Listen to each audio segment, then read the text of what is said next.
முன்னாள் முதலமைச்சர் எடப்பாடி கே பழனிசாமி அவர்கள் மாண்புமிகு பேரவைத் தலைவர் அவர்களே, மாண்புமிகு கனிவளத்துறை அமைச்சரனுடைய கவனத்திற்கு, தற்போது மாண்புமிகு ஆட்சி அமைந்தவுடனே மாண்புமிகு கனிவளத்துறை அமைச்சர்கள் தமிழ்நாடு பூரா சுற்றுப்பயணம் செய்து அந்த குவாரிகள்லாம் ஆய்வு செஞ்சாங்க.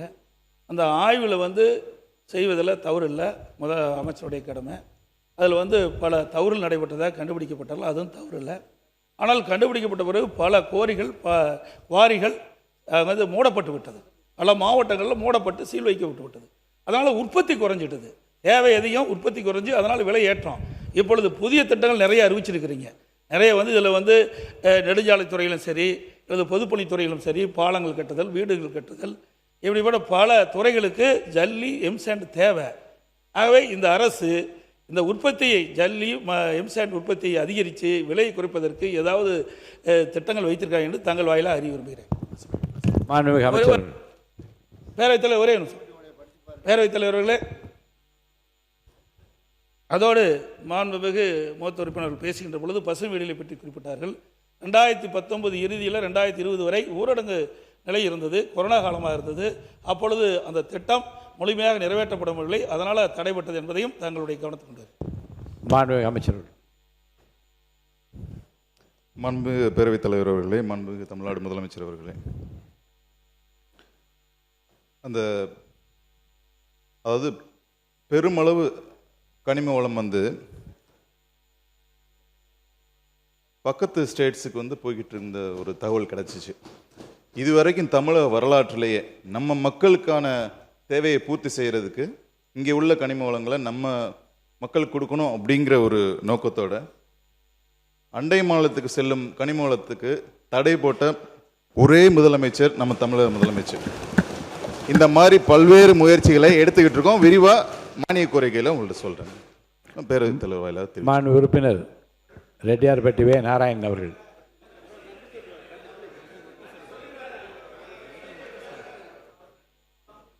இல்லைங்க, இல்லை நீங்கள் அப்படி சொல்லக்கூடாது, நன்றி சொல்லக்கூடாது, பண்ணுறேன்லாம் சொல்லக்கூடாது, தப்பு. நீங்கள் நான் நிறைய அதிகமான நேரம் உங்களுக்கு ஒதுக்கிறேன். நன்றி சொல்லி முடிங்க. இப்போ நன்றி சொல்லுங்கள். அப்போ நன்றி சொல்லி முடிங்க. இதில் நான் இந்த இப்போ ஏற்கனவே திறன் பயிற்சி பெற்றவர்களுடைய பட்டியலை தயார் செய்து டிஜிட்டலைஸ் பண்ணணும். ஒன்று, அது டிஜிட்டலைஸ் பண்ணுறதோடு மட்டுமல்லாமல் அவர்களுக்கு எல்லாருக்கும் ஒரு பயிற்சி பெற்ற கிட்டத்தட்ட ஒரு 5000 பேருக்கு எங்களுடைய ஆட்சி காலத்தில் டேப் கொடுக்கணும்னு முடிவு செஞ்சிருந்தோம். அதெல்லாம் கொடுக்கல, அதை கொடுங்க. நான் 2 விஷயம் மட்டும் நான் சொல்லிடுறேன். இதில் ரொம்ப முக்கியமாக என் மாவட்ட விஷயத்தை ஒரே விஷயம் சொல்லிடுறேன்.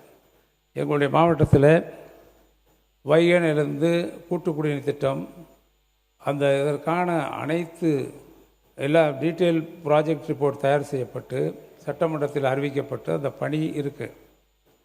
இப்போ கடுமையான வறட்சி நிலக்கோட்டை தொகுதி, ஆத்தூர் தொகுதி, திண்டுக்கல் தொகுதி, கடுமையான ஒரு சொட்டு தண்ணீர் இல்லாமல், சின்னாலப்பட்டியில் ஒரு சொட்டு தண்ணீர் இல்லை. சின்னாலப்பட்டி பேரூராட்சியில் என்னுடைய தொகுதியில் நான் இல்லை என்று மறுக்க முடியாது. ஏனென்றால் அத்தனை அணைகளும் காமராஜர் சாகர் அணை, குடிநீருக்காக கட்டப்பட்ட அணை வறண்டு விட்டது. இப்போ ஒரு சொட்டு தண்ணீர் இல்லை. நீங்கள் எங்களுக்கு 32 கிலோமீட்டர் எங்கள் ஊரை தாண்டி தான் வைக போகுது.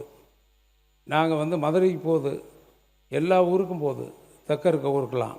ஆனால் எங்களுக்கு அந்த திட்டம் தீட்டப்பட்டு அது நிலுவையில் இருக்கிறது. அந்த திட்டம் கண்டிப்பாக 700 கோடியிலே 600 கோடியிலே திட்டம் தீட்டப்பட்டிருக்கு. அது நிறைவேற்றப்பட வேண்டும்.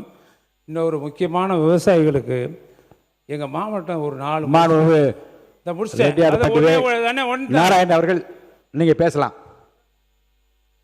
தயவுசெய்து மான் உறுப்பினர் நீர்வளத்துறை அமைச்சர் அவர்கள் உட்காருங்க.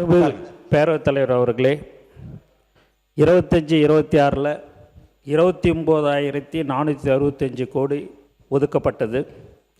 இப்போது மாண்புமிகு முதலமைச்சர் அவர்கள் 39,609 கோடி ரூபாய் இந்த திட்டத்திற்கு 100 நாள் வேலைவாய்ப்பு திட்டத்திற்கு ஒதுக்கியிருக்கிறார் என்பதை சந்தோஷத்துடன் தெரிவித்துக் கொள்கிறேன். ரெட்டியார்பட்டி வே நாராயணன் அவர்கள் பேசுறீங்களா இல்லையா? நாராயணன் பேசுங்க. வாரிக்கரையிலே நாரியர்கள் கூடி மண்டபம் ஒன்றை வளர்ந்து நாரியர்கள் கூடி நாடெங்கும் வாசமிட்டு ஒரு குடைக்குள் ஆளும் காலம் உன்காலம் என் மகனே. அறிந்து பல சாதி முதல் அன்பொன்றுக்குள்ளானால் பிரிந்து மிக வாழாமல் பெரியோராய் வாழ்ந்திருப்பீர்.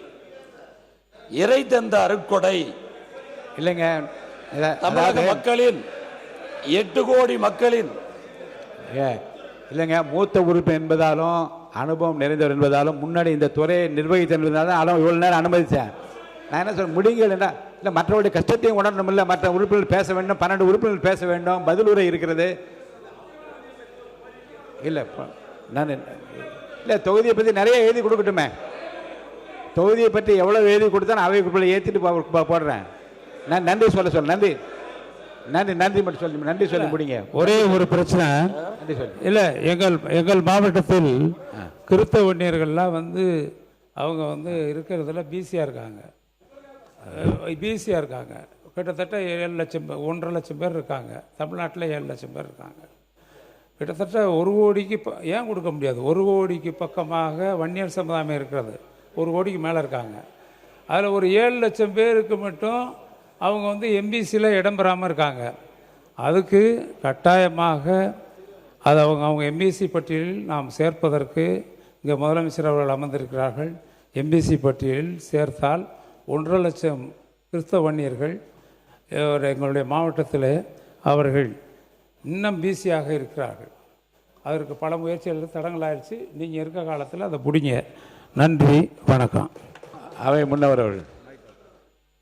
மாண்பு பேரவைத் தலைவர் அவர்களே, மாண்பு அங்கே முன்னாள் அமைச்சர் அவர்கள் குறிப்பிடுகிற போது கிறிஸ்தவ வன்னியரை பற்றி இங்கே குறிப்பிட்டார்கள். நீங்கள் 5 ஆண்டு காலம் இருந்தீர்கள், ஏன் அதை நிறைவு செய்யவில்லை என்பதுதான் என்னுடைய கேள்வி. மாண்பு வேளாண் துறை அமைச்சர் அவர்கள். மாண்புமிகு பேரவைத் தலைவர் அவர்களே, முன்னாள் அமைச்சர் 9 முறை சட்டமன்ற உறுப்பினர் அவர்கள் கூறினார், நாங்கள் தான் வீடு கட்டி கொடுத்தோம் சொன்னாங்க. வீடு கட்டி கொடுத்தீங்க, ஆனால் அந்த வீட்டோட தரத்தை எப்படி இருக்குன்னு கொஞ்சம் போய் பாருங்கள். ஒவ்வொரு வீட்லேயும் பார்த்தீங்கன்னா அங்கங்கே உடஞ்சி தொங்குது, கம்பி தெரியுது. இதில் பார்த்தீங்கன்னா அதுக்கு மறுசீரமைப்புன்னு சொல்லி 50,000லேருந்து 55,000 சொல்கிறீங்க. ஆனால் பார்த்தீங்கன்னா 2 கிலோ சிமெண்ட்டை பூசி விட்டு ஒரு வெள்ளை சின்னாம்பு அடிச்சுட்டு மறுசீரமைப்புன்னு பண்ணியிருக்காங்க. இதை கொஞ்சம் ஆய்வு செய்வீங்க.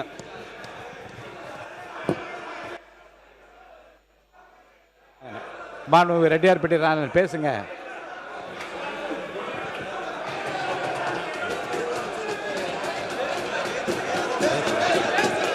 வாரிக்கரையிலே மண்டபம் ஒன்றை வளர்ந்து நாரியர்கள் கூடி நாடங்கி வாசமிட்டு ஒரு குடைக்குள் ஆழ்வாய் உன்காலம் என் மகனே. ஐயா வைகலத்திரட்டினுடைய ஒருத்தர் மட்டும் வரிகளை இந்த நாட்டிற்கு சொல்லி. மாண்பு உறுப்பினர் உட்காருங்க, யாராவது ஒருத்தர் உட்காருங்க. மாண்புமிகு உறுப்பினர் KN நேரு அவர் பேசுகிறார். மாண்பு உறுப்பினர் KN நேரு உட்கார். மற்றவங்களாம் உட்காருங்க.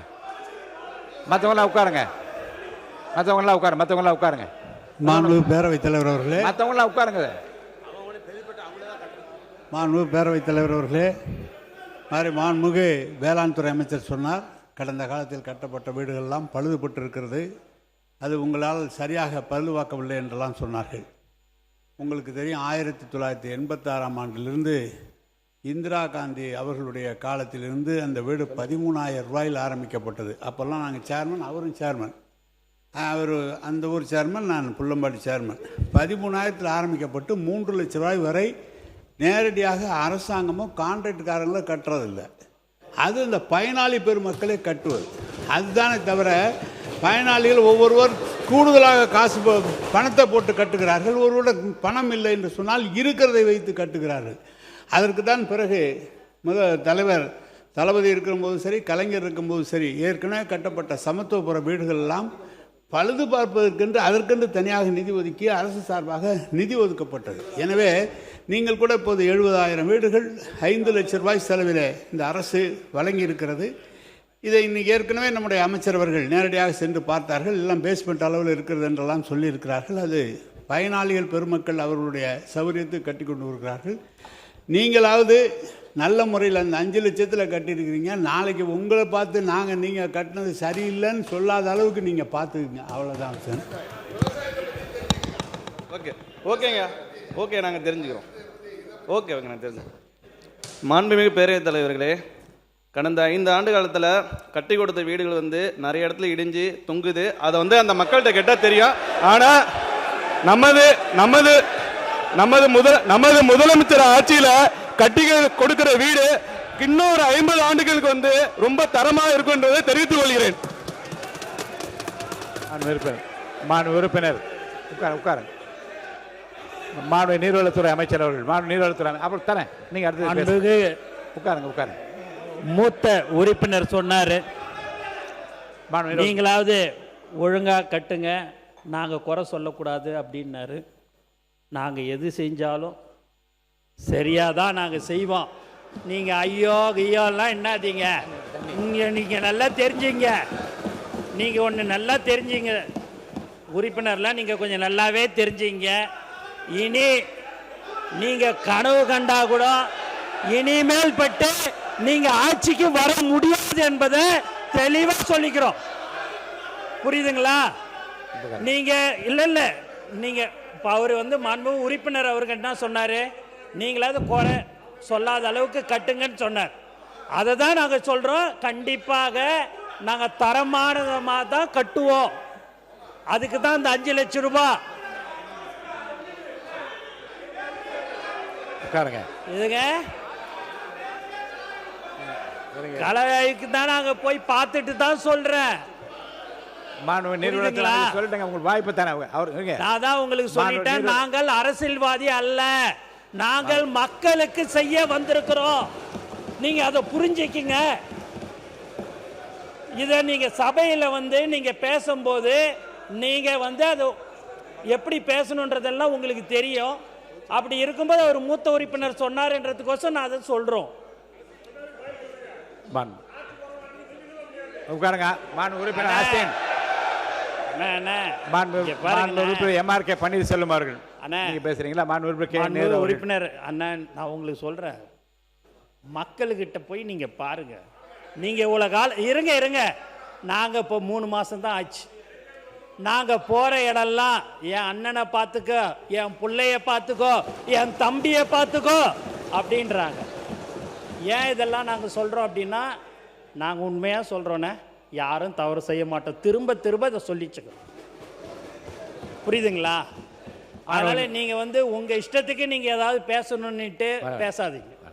இல்லை, நான் அதை அனுமதிக்க மாட்டேன். மாண்புமிகு கே நேரு அவர்கள். மாண்புமிகு அமைச்சர் அவர்களுக்கு பதில் சொல்வதாக தயவுசெய்து எடுத்துக்கொள்ளாதீர்கள். ஏற்கனவே பயனாளி பெருமக்கள் தான் அந்த வீட்டை கட்டுகிறார்கள்.